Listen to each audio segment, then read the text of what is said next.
Well, the global stage for innovation. Last year, over 175,000 people attended CES 2019 in Las Vegas, the Consumer Electronics Show. Now, Silicon Valley is descending on Sin City once again to kick off this year's show. Yahoo Finance's Dan Howley had a chance to preview some of the hottest items of CES 2020.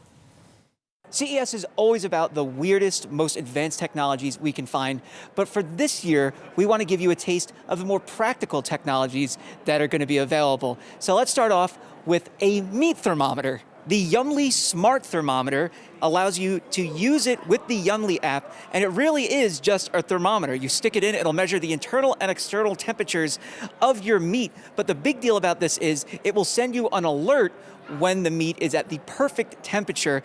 The price, a little steep for a meat thermometer at $130, but for the convenience, it might actually be worth it.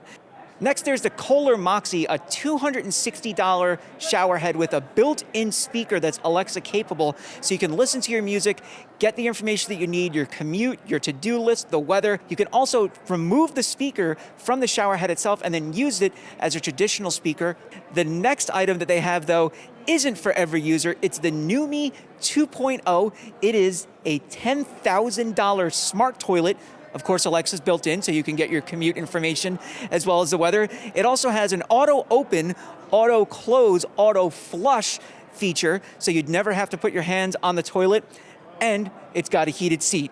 Next up is Lumi by Pampers. It costs $349, and it's an activity tracker as well as a video monitor for your child.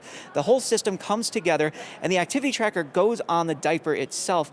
Pampers says it'll give you their motion in their sleep, so you can figure out how well they've been sleeping, as well as if they've had any accidents. And you can also log in feedings. The company says that this is important so you can figure out your child's schedule, because a child that's on a schedule goes to sleep sooner and sleeps better. And then, of course, it wouldn't be CES without anything weird. So this is the Lobot. It's a love robot. Basically, it's a companion that you can have, similar to a cat or dog, that'll go around your house. It costs $3,000. It is for Japan only. I got to play with it. It is really cool.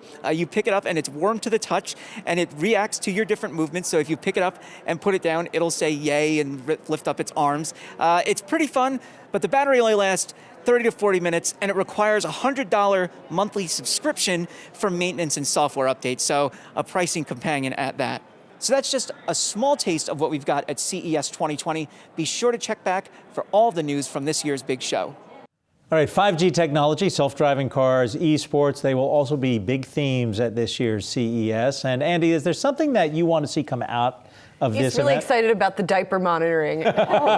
He's past that stage. Yeah. Well, I mean, first of all, none of it really looked that new. Like a new toilet, I mean, those things have been around for like 20 years, right? And the toy is completely unfeasible. The diaper thing, who knows? I mean, I don't know, how much of this stuff is actually, commercialized, turned into real products. I know it's a big, giant CMO fest, right? The CMOs all go there and get together and talk and, spend companies' money, but otherwise I'm not sure what's really going on there. Yeah, I'm with Andy there. I mean, probably shouldn't say this because we have Dan there, but I wonder increasingly how much relevance CES has in terms of setting the trend for the year. How much of those things that he just talked about will actually be utilized in everyday lives? Is there any? I would argue that last robot is actually something that is probably going to be used more among. You look at like Paro that came out more than 10 years ago. Remember that seal robot? That's widely used in a lot of nursing homes. So I just wonder what the use cases. I think this speaks to a bigger problem, Akiko, in technology generally, in that everything over the past even 10 years has been kind of incremental, and all this stuff is over the horizon. AR, VR, 5G.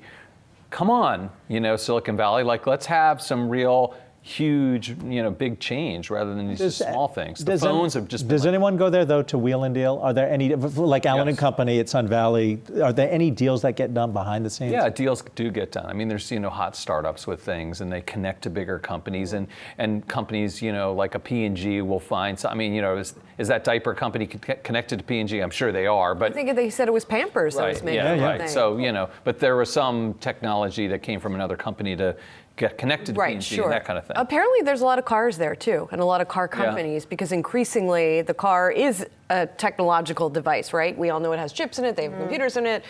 Well, Delta's there. Well, Apparently, Dan Howley's been taking self-driving cars around the watching. city. Yeah. Right? Not the devices so much as it is the cars. You said Delta's there, seeing what they're doing on the innovation front. That, to me, is going to probably be a lot more interesting in Move the terms needle of more. where the innovation's heading. Yeah. all Want a right. friend? Get a robot. Good advice from Andy. Hey investors, Zach Guzman here. Are you interested in learning more about the markets and getting the latest financial news? Well, then click right here to subscribe to our Yahoo Finance YouTube channel.